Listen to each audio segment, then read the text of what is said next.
All right, my burning crypto question of the day is I've heard all about this Bitcoin mining or I don't know, coin mining. And I also heard it's really bad for the environment. So, what do you have to say about that?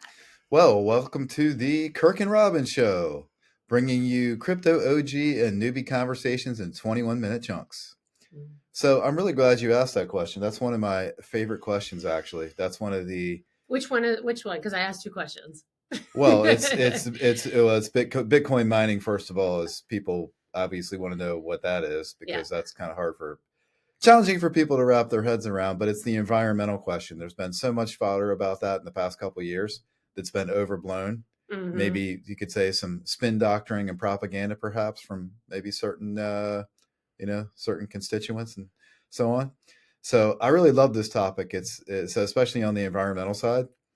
So first of all, you want to break down crypto mining first Yeah, and yeah, like totally. talk about that, Yeah. wrap your head around In that. So fact, I know that your journey started with a question about crypto mining, didn't it? exactly correct. Okay, Yes. go for it. Let me Yep. hear. So that's exactly what happened. Somebody said, "Hey, I want to ask you for some advice about some mining. My husband and I want to spend $1,000 on a computer so we can mine some Bitcoin and make some money." And I'm like, "What the heck are you talking about?" And that was like 12 years ago, right? 12 years ago. You better go get your facts straight. Of course, I was the one who didn't know what he was talking about. The So finance guy. anyway, so just the thing is talking about Bitcoin mining or actually any other mining on any other blockchain. It actually took me about 9 months to wrap my head around what it was. So if it doesn't make sense to you, It makes then no sense to me at all. then don't just grab a little bit of it, and it'll continue to kind of digest over Yeah. time, as you go along. So So it's not physical, is that correct? But you need something physical to do it. well, Let's talk. Let's start it's there. analogous to gold mining, as Satoshi mentioned in the Bitcoin white paper. Okay, so Okay. basically, what if you what it's the question is how much time do I have to describe it? If I had 30 seconds, I might say it in one way. A minute, I might say it another way. But You don't have essentially, long. yeah. Well, we got 21 minutes. Okay. We got a lot to talk Thank about. you, Satoshi.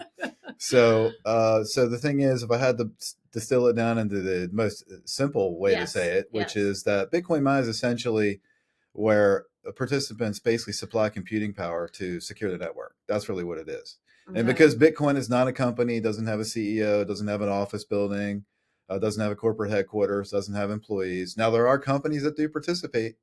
So there are formal entities and companies that do participate in the Bitcoin network, but the Bitcoin network itself and Bitcoin, the coin, which is inextricably part of the network, is not a centralized entity. Okay. So Okay. pause for just a second. Slow Yep. down for a moment because I'm still back on power to supply the network. Like that's I'm still like there right there. I'm like, what does that mean? What does that look like? What is Right. that? It's computing power. So supplying computing power, right? That's the thing that people are supplying. And the reason I was going down the path about describing the decentralized nature of Bitcoin is because the whole question is, well, if it's not formal, like basically if you have a company, well, how you hire a new employee, what do? Well, you dangle a carrot and say, here's your compensation package, including stock options and blah, Hmm. blah, blah.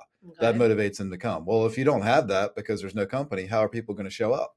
Okay. Where's the carrot? The carrot is the Bitcoin mining rewards, right? They come For out of the certain system people who choose to for participate the in this miners. way. Yes, for the Okay. miners. So basically, what's going to incentivize one person or now what's basically industrialized operation? So what's going to incentivize a company to go invest hundreds of thousands to millions of dollars in specialized computer equipment, then hook it up to the Bitcoin network to secure the network? What's going to motivate them to do that? Hmm. That's the question. So the what motivates The them return, I guess. is the Bitcoin rewards that are Okay. baked into the protocol so that when they mine a block successfully, it automatically produces a Coinbase reward, which is the genesis. It's like the first Bitcoin is born. Every block there's some Bitcoin that comes along with every block that's mined. So the rewards are baked into the protocol. That's the point. Otherwise, nobody would show up. Not nobody, but generally you wouldn't have an incentive. So again, this I'm trying to Hmm. give you like the corporate analogy Yeah. how like say employees are incentivized. What's the carrot in the corporate analogy? The carrot in the Bitcoin situation is that there's Bitcoin rewards, and we know that there's a marketplace, and Bitcoin has value like any other market. Can you? Okay. So I'm a little bit stuck on like what is it producing exactly? So can you give me any kind of like analogy, something that I can wrap my head on to get around? Because it's like, okay, well, what does producing a block even mean? I mean, I mean, it's like a Pandora's box, right? Right. It's like one thing leads to another, Well, and we yeah, could it's go like it's way a down rabbit the hole. It's a rabbit rabbit hole. hole. But I'm Yeah, trying to get you. I'm only just trying to scratch the surface right now. Yes. You know. So that's why I just started off with saying that essentially, just to give you the economics of it, there's an incentive, and then the incentive is the monetary incentive is the Bitcoin reward, and then what's the consideration? The consideration is computing power. Okay. Computing power secures the network. Like I said, uh, I've heard different types of explanations as far as like talking about Bitcoin mining as like bingo or like a game of chance or like the lottery, things like that. So again, we could talk about this Hmm. for hours. Like I said, I thought about it for 9 months. If only just all you're trying to do is just grab some piece of it to make sense, and then you're good because over time it'll make more and more sense, All right. right? So I'm grabbing. anyway, I'm grabbing. so what happens is Hmm. that the miners are basically racing against one another. Okay, so only one miner out of however many there are, thousands and thousands of miners that are out there. Miners, think of a miner as one computer. Okay, Okay. not All a right. person, but a miner as a But computer. is it So a think about it that way. specialized It's a computer specialized computer that has designed intense computing power? intense computing power designed specifically for one and only one thing, which is Bitcoin calculation. So basically, you've got all these miners hooked up. Miners equals computers. Okay. And the goal is to race around fast enough to make a calculation that's the winning calculation. Again, think of it as the Hmm. lottery ticket, the Powerball. Let's think of it Hmm. as a little bit loosely like a Bitcoin Powerball. Whoever gets that lucky number. In this case, you didn't just sit there, pick a number, and then hope by chance.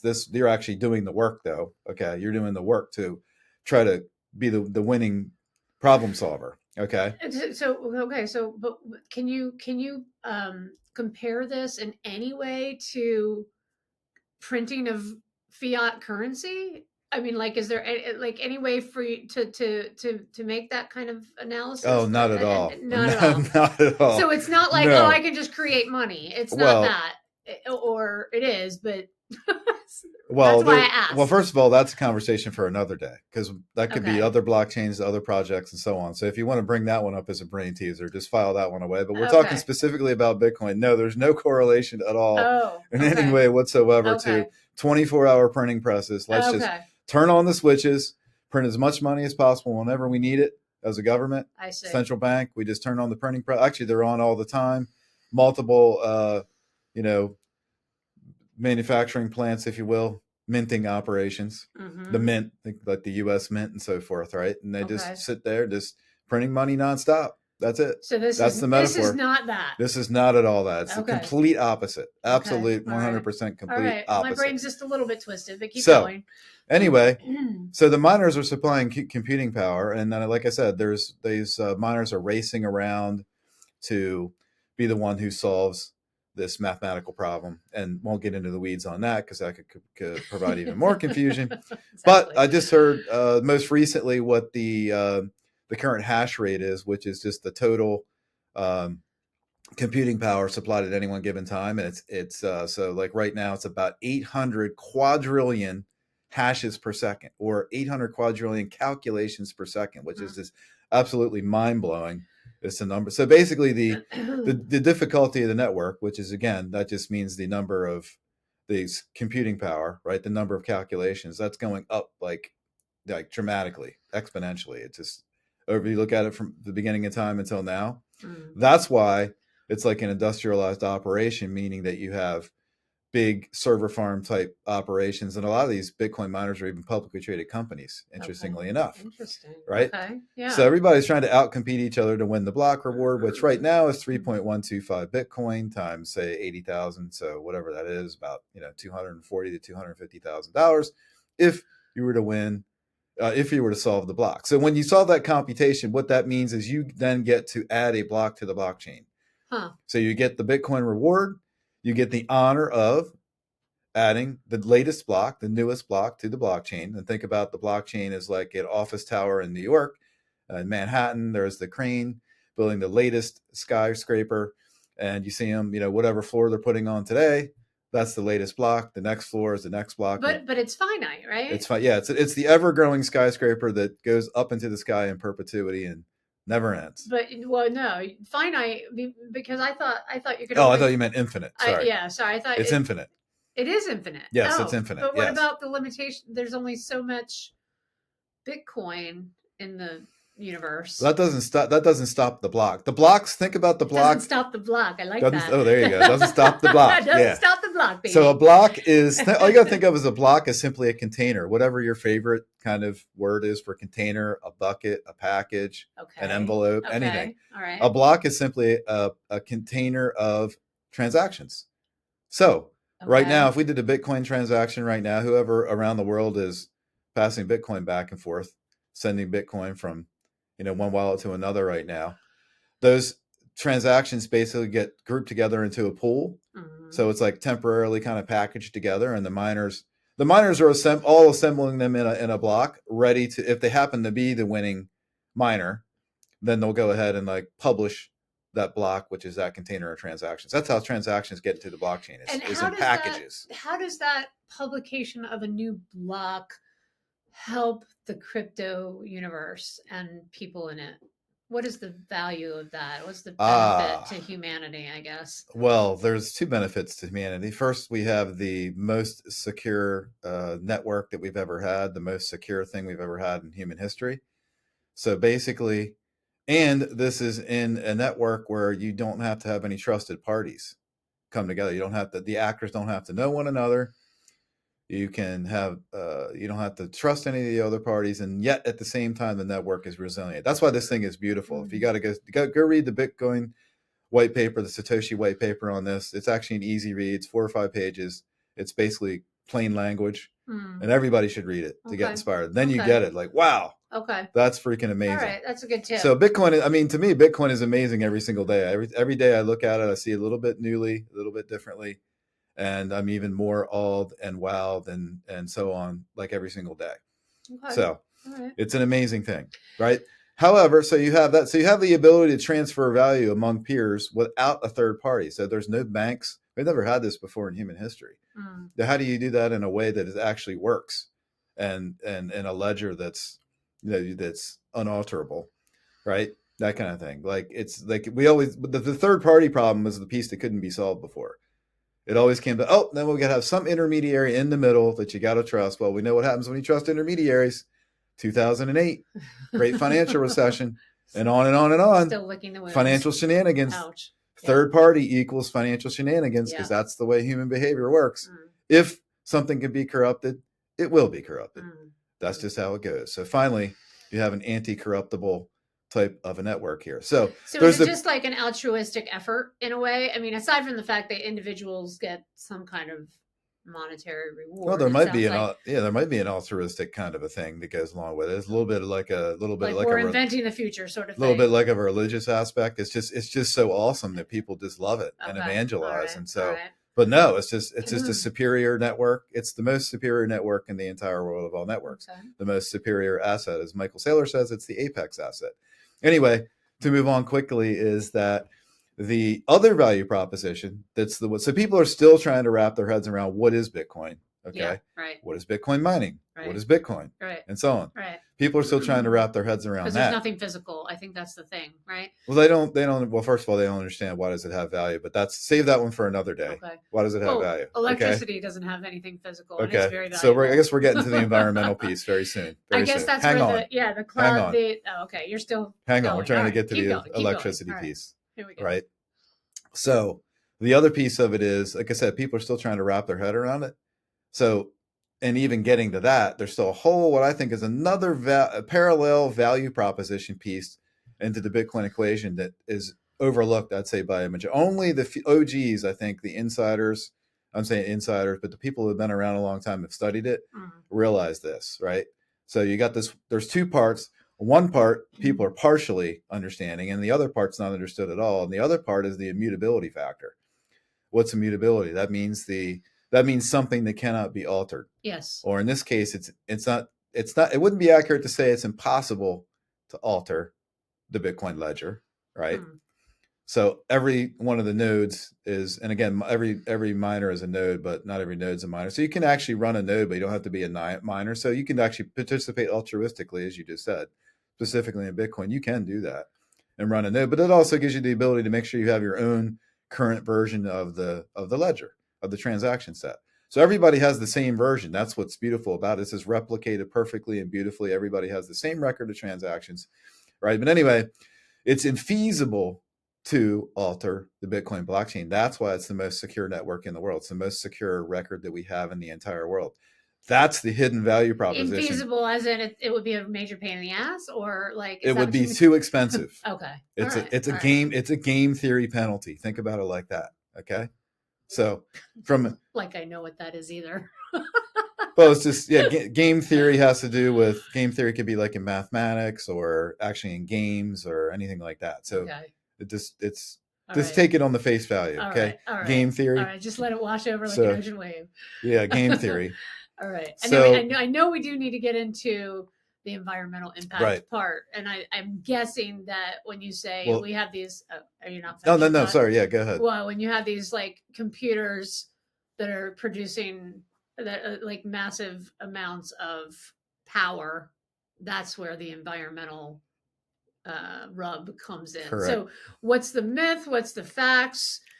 Like there is some truth to it. So let's speak to the truth of it. Okay, well, there we go. It's a perfect segue right from the immutability aspect. So again, just one thing to wrap up on game theory, which is the reason fraud happens in most places is because actually if fraudsters want to get the highest return with the least amount of work, right? I want to steal effortlessly. Right. Okay.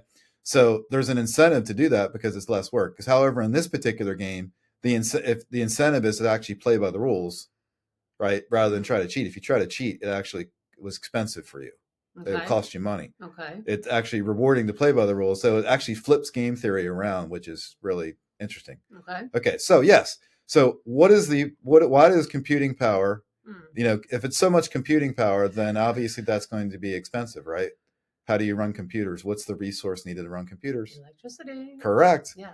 And that's where the environmental fodder comes from. That's where the rub comes from. Well, let's speak to the truth of it. So what's true about it? It does take a lot of computing power, requires correct. A lot of electrical input. That's correct. Okay, great. Now. And all right.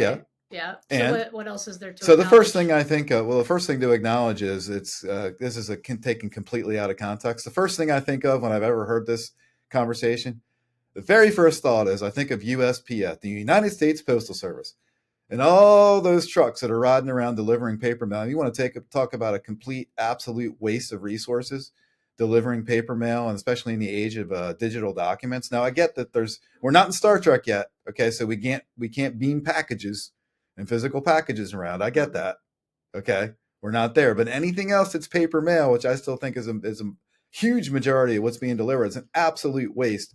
Having these trucks drive all over Kingdom Come, all the maintenance facilities, all the millions of dollars in equipment, all the gasoline being burned up, all the oil in the engines being burned up. How about that line item?